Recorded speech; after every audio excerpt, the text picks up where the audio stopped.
সূর্য জ্যোতি অজ্ঞানতম নাশক বড় শক্তি স্থিতি।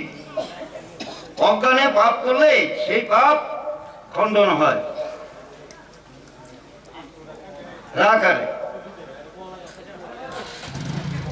মকারে কি হইতেছে? মকার স্বরূপ জ্যোতি। মকারে স্বরূপ জ্যোতি মানে মকারে প্রভু স্বরূপ। স্বরূপ মানে নাম। মকারে স্বরূপ জ্যোতি কলঙ্ক রহিত। যামিনী নাথেরও কলঙ্ক আছে। কলঙ্ক রহিত নিত্য স্থায়ী ভয় মিথ্যা পাপ বিনাশিত। কি বলছে? আমরা যে এই মায়াময় জম্বুদ্বীপে নিত্য স্থায়ী পাপ করি সেই পাপ নিত্যই ক্ষমা হয়। কি বলছে?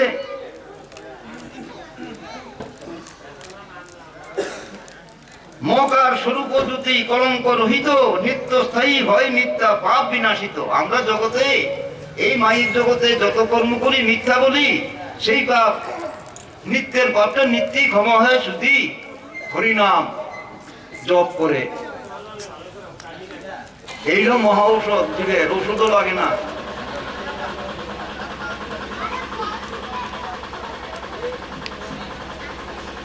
এই রূপ প্রত্যেক বর্ণে আছে শক্তি। হরে কৃষ্ণ রাম তিন নামে 16 নাম 32 অক্ষর। তাইলে এখানে তিন নাম ব্যাখ্যা করছি 6 অক্ষর। তাইলে আরো অনেক অক্ষর রয়ে গেছে। তাইলে কি বলছে? এই রূপ প্রত্যেক বর্ণ আছে শক্তি জয়। এই বর্ণগুলি যদি সম্মিলিত হয় ধরা হয়ে অসীম শক্তি মন্ত্র তার নাম।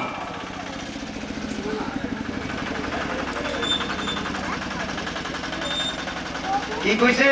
এই রূপ প্রত্যেক বর্ণে আছে শক্তি জয়। বর্ণ মানে 16 নাম 32 অক্ষর। 16 নামে 32 অক্ষর, 32 অক্ষরের মধ্যে এই শক্তি আছে। কি বলছে? এই রূপ প্রত্যেক বর্ণে আছে শক্তি জয়।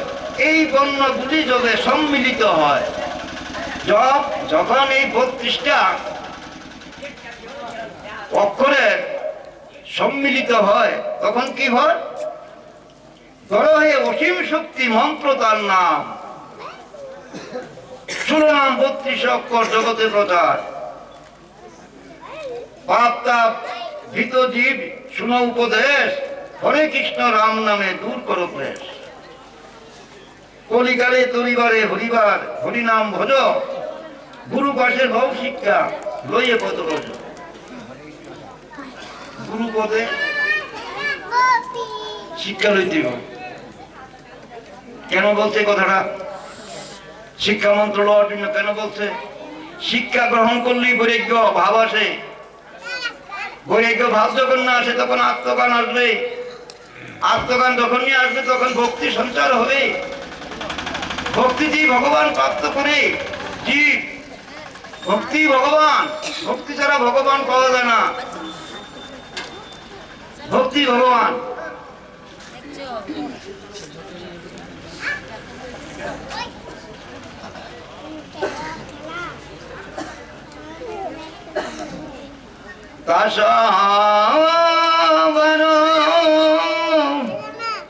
চরণে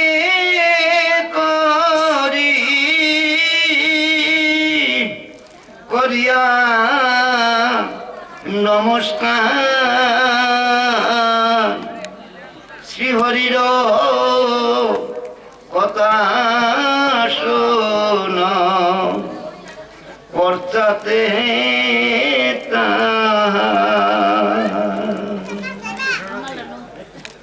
পতে মন হর কথা হরি সংকীর্তন শুনিলে যাতনা যায় জোড়ায় জীবন। হরিনাম শ্রবণ করলে তিতাব জ্বালা বারণ হয়। তিতাব কি? জন্ম মৃত্যু জ্বালা। তিতাব রাম নামে কি হয়? সংসারের যাতনা দূর হয়। আর কৃষ্ণ নামে কি হয়? মহাজন বলছে কি, যেজন ভজে কৃষ্ণ সে বড় চতুর। কেন বলছে? এক গুলিতে 3 ভাগ স্বীকার করে কৃষ্ণ ভক্তে। কৃষ্ণ ভক্ত সাংঘাতিক চালাক, চালাক বিজয়ী, কেউ পায় কেউ পায় না। এখানে ভক্ত কিরকম হওয়া বলছি। কহিতেছি হরি গুণ মম শক্তি যত সংসারে ইহার তুল্য প্রশ্ন না